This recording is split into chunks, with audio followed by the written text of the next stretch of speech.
If you want to know what it means to be completely obsessed with productivity, just take a look at Formula One racing. In this kind of race, speed is everything. You might think it's all about the car or the driver's skills, but what truly makes or breaks a race is the pit stop team. These guys change all 4 tires and fix the car in less than 2 seconds. Not an hour, not even 90 minutes, you blink, and they're done. That's how fast they are. The pit stop team is probably the fastest team in the world, and that's not just luck. It all boils down to a 3-step formula for extreme productivity. Step 1. Everyone knows their role. The pit stop team often has more than 20 people doing different jobs. There are people changing tires, others lifting the car, and some ensuring it doesn't move sideways. Even though it may look a bit chaotic, everyone knows what they're supposed to do and depends on each other. There's no room for confusion. For example, the person at the front right corner of the car focuses solely on taking off that tire as quickly as possible when the car stops. That's their only job at that moment. And the driver? Their main goal is to park the car perfectly, so the team doesn't have to adjust its position. They also try not to accidentally hurt the person lifting the front of the car. When the driver sits in the car, all they see are a bunch of people quickly working around them. The point is, it's not just about having the best driver, it's about the whole team working together to win the race. They practice their roles to perfection, and trust is a big part of it. Every team member fully trusts others to do their best job. It's a team effort. Everyone knows what they're supposed to do and doesn't waste time wondering how they can contribute. Every tiny moment matters, and if even one person makes a mistake or gets in another person's way, it can cost them the race. That's why each person on the team is super important. Toto Wolff, who leads the Mercedes-AMG Formula One team, once said there are 1,600 superstars in Mercedes because everyone is crucial to the team's success, no matter what they do.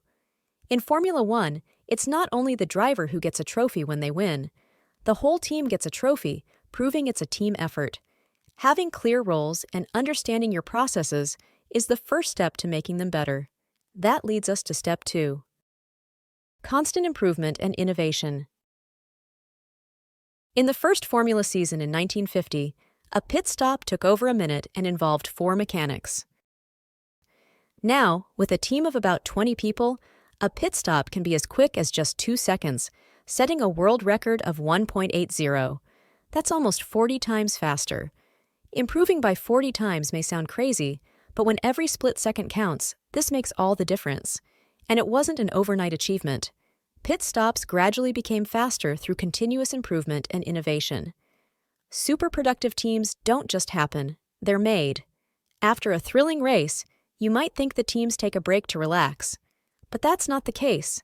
Instead, they dive straight into work. They gather up and closely examine everything that went down during the race: the driver's performance, how the car handled, and how the team operated together. It's like a big meeting where they discuss what worked great and what needs improvement for the next race.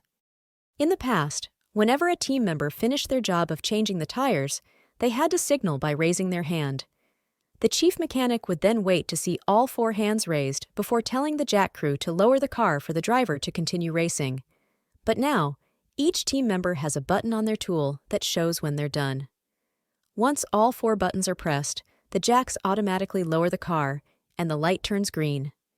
By cutting out a step and the time needed for someone to notice and respond, they saved a lot of time during the pit stop process.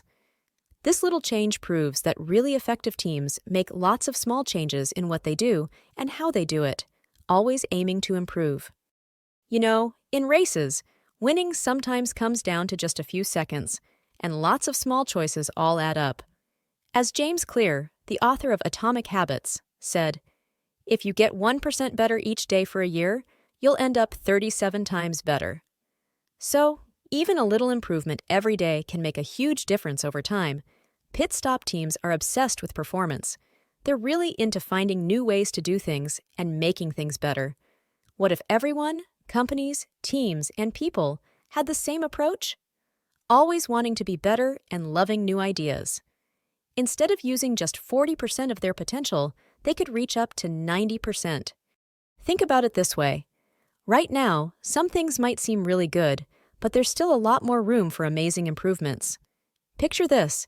In 10 years, we'll look back and find it amusing how teams work today. That's why having a mindset open to learning and growth is incredibly important. If we believe we're already performing at our best, we might end up staying at a level similar to a 67-second pit stop and think it's fantastic. But in reality, there's always more we can do to improve. So now that our processes and roles are clear and we keep improving them, we need to think about how we put it all into action. That's what brings us to step 3. Data drives decisions. In Formula One racing, data is king. The teams heavily depend on data to make choices during the race. Imagine every decision, from changing tires to tweaking the engine or planning pit stops, is based on super detailed information.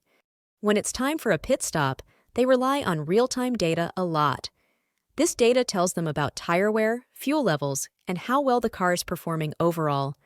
It helps them make lightning-fast decisions during the race, like whether to change tires or how much fuel to add. But a pit stop doesn't start just when the driver enters the pit lane. It's planned out much earlier.